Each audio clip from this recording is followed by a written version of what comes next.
k's from the finish, I felt the back end go, and shit, I wanted to really be on me,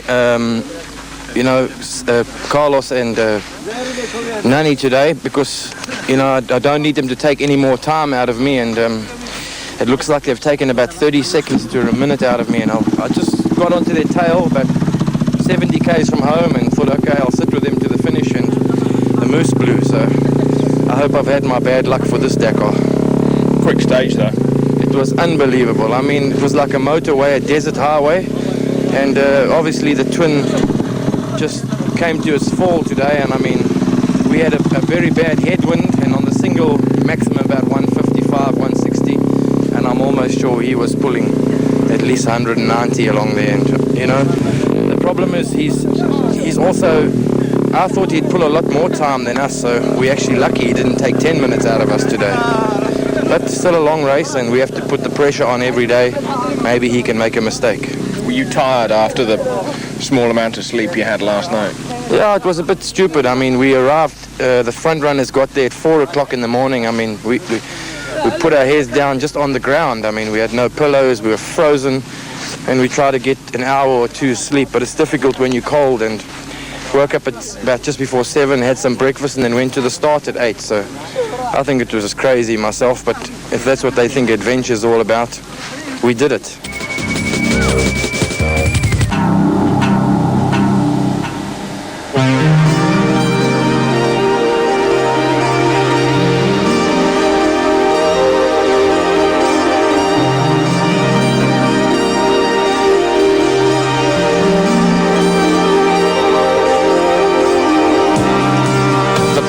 The desert really now beginning to get into the veins of everybody on the Dakar, the world's biggest motorsport events, with certainly the most emotion. Breakfast in the middle of the desert was as such as Vanina Ricks looked on, and so did Johnny Halliday.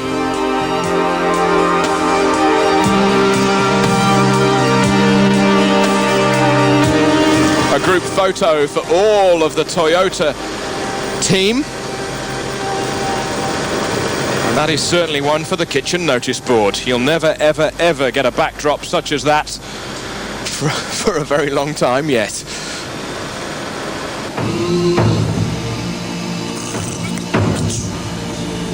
Life in the desert is at a different pace to the Western world,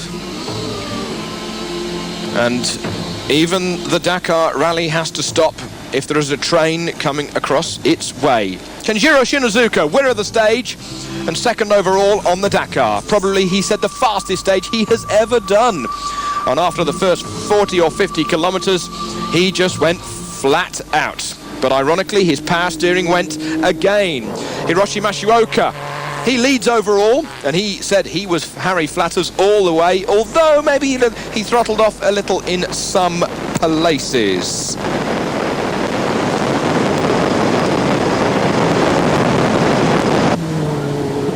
Jutta Kleinschmidt, fourth on the stage today, which leaves her fourth overall, crossing the railway close to the finish. She was another one who said she was flat chat all the way, no problems, kept the navigation head on the GPS all the way, so she may have lost a little time, but she was happy after yesterday's problems. However, Gregoire Demavius caught Matsuoka, headed him for a bit, but couldn't keep with him. But then, although the temperatures looked good inside the car, there was a problem for Gregoire's engine, and the engine died just as he crossed the flying finish.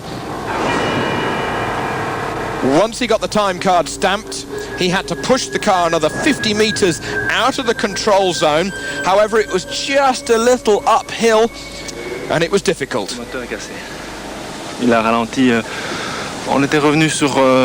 I slowed 50 kilometres before the end because something was just not quite right. All the temperatures were okay, and we dropped back from Matsuoka. And then just towards the finish, it went on to 5 cylinders. And then it stopped. It was almost like there was water inside the engine, so not good at all. Now eventually he pushed it just past that white banner in the background, and then he was able to be to have outside assistance, and he got back to the bivouac, but with an 18-minute penalty, which has dropped him down the order. There were 3 Schlesser buggies, and then there was 1, and now there are none. Both of the diesels went out with Onrad and Schlesser, and now Jose Maria Servia is out with his petrol machine. He said the radiator is broken and all the water is gone. We tried to repair it, but of course we had to wait for the truck for a very long time, some 4 hours. And for us now, the Dakar is over.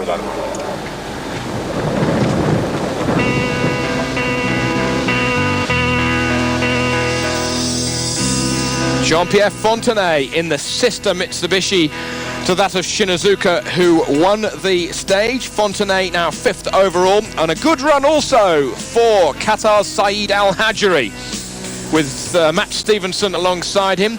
Stefan Perhansel, he actually said that he really needed a little more top end, a little bit more speed to try and gain some speed.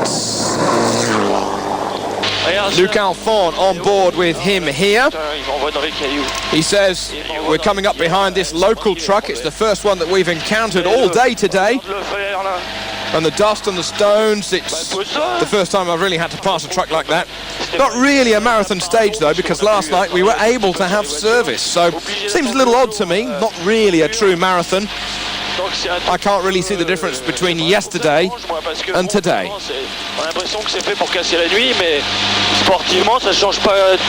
Alphon now 8th overall in his diesel. Remember, diesel Mitsubishi.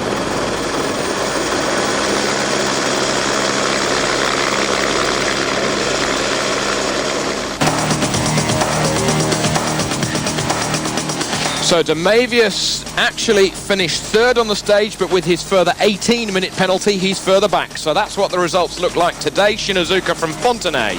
Overall, Mashioka by less than half a minute from his countryman Shinazuka. Damavius further back.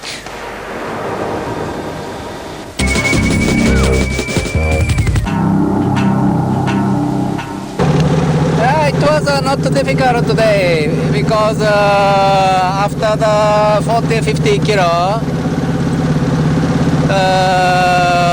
almost straight, just go flat out. Absolutely flat out? Absolutely flat out. Always flat out. Sometimes I want to reduce the speed, but no. I must flat. Right foot. Yes.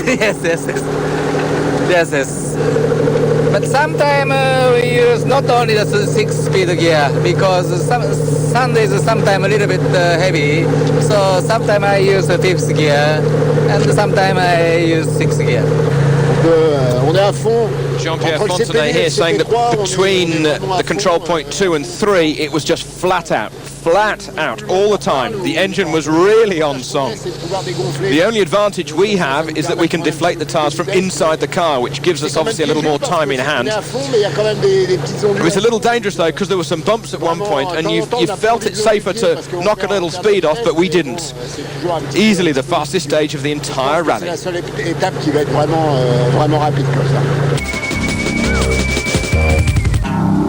Non, j'ai Dani au téléphone maintenant. Ouais, je peux pas. Ready? Ouais, c'est ça, ouais. All sorts of other people in all sorts of other problems at hand, and amazingly so. Even though we're in the depths of the desert, the GSM telephone network is still working. J'attends que les pressions soient bonnes. Non, elle monte pas, non. Ah, si, c'est limite de démarrer. Working hard to try and keep in the running. Ouais, alors par contre, le capteur démarre. And on the telephone to his service crew, who are following.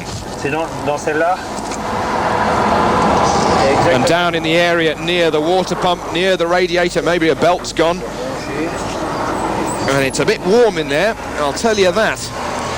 It's been a warm day on the Dakar today, let alone having the oil running through the engine at, pick a figure, nearly 99, 100 degrees Celsius.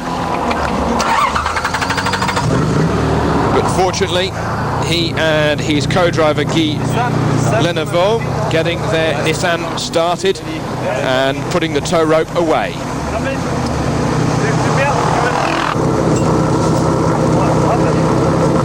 The Dakar once more coming up with 100 more stories in another 24 hours.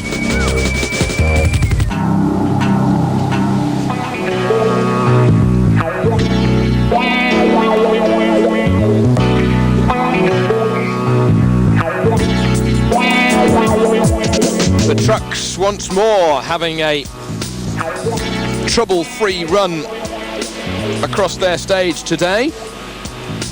Andre de Azevedo on board with him there with his Tatra. But it was the winner of the stage today, Vladimir Chagin in the blue Kamaz,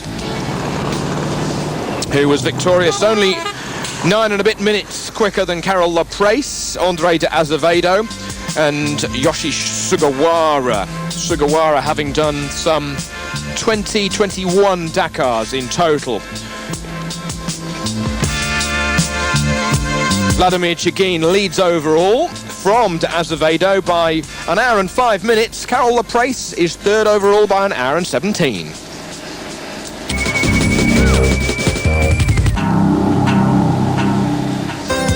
Samara then, from Zurat to Attar, a very short drive to the start of 9 kilometres, and then the stage of 383 kilometres, arriving a matter of 4 kilometres outside the bivouac at Attar in preparations for the rest day. The stage crosses the Erg de El Bayed, and then towards the finish, the stage becomes smoother and a lot quicker. So then, join us for stage 9 of the Arras Madrid Dakar Rally 2002. It's certainly one to look forward to, if only for the scenery. Goodbye for now.